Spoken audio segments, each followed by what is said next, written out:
Hello, my name is Amelia and I run OTFC Pantry group. Shake the water off, put it over there. Cooking group works on so many skills. It's hard to, sum them up. We provide the clients with visual schedules of all the steps. So there's pictures and written words. So they have that support there to help them sequence. But even within those steps, it's which one do I do first? Can I be attentive during the task and not leave the hot stove unattended? Make sure that I'm watching the hot running water. Cooking doesn't always go to plan. Unfortunately, that's just a part of the process. And so what happens when something doesn't quite go how we thought it was going to go? What do we do? How do we adapt? How do we be flexible in our thinking? Guys, it's lettuce before avocado.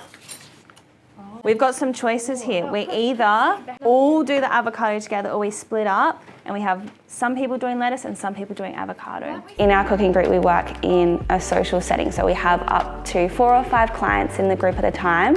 Being able to work in a group to collaborate, negotiate, cooperate, share, take turns. Even negotiation and conflict resolution is a big one. We talk a lot about how there are so many different ways that you could cut an onion, but how do we know which is the best or the most effective or the safest? I'll support for you. I think it's really wonderful. We have clients come in week 1, they don't know anyone. They have no idea who any of the other group members are. And then by week 4, they're exchanging phone numbers, they're swapping Minecraft and Roblox usernames, they're catching up outside of OT.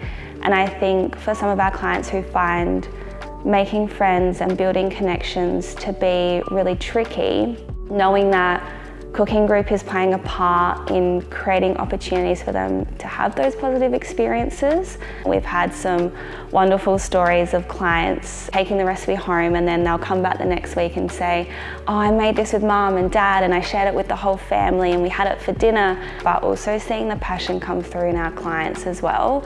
And at such a young age, there can be some really tricky moments day to day for them, but they get to come to cooking group and they get to build their confidence. And I think at the end where they see that final product and you can just see the pride and confidence just pouring out of them at what they've made and then walking downstairs and showing their families, it's just like nothing else, being able to share that pride with them and that sense of confidence and self-esteem and just to see that mature over the course of the term.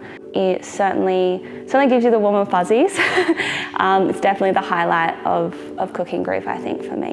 Oh, we need to decide, what do we want to do next week? This is cupcakes. Yes, I was thinking the Cupcakes. No way, you're or donuts.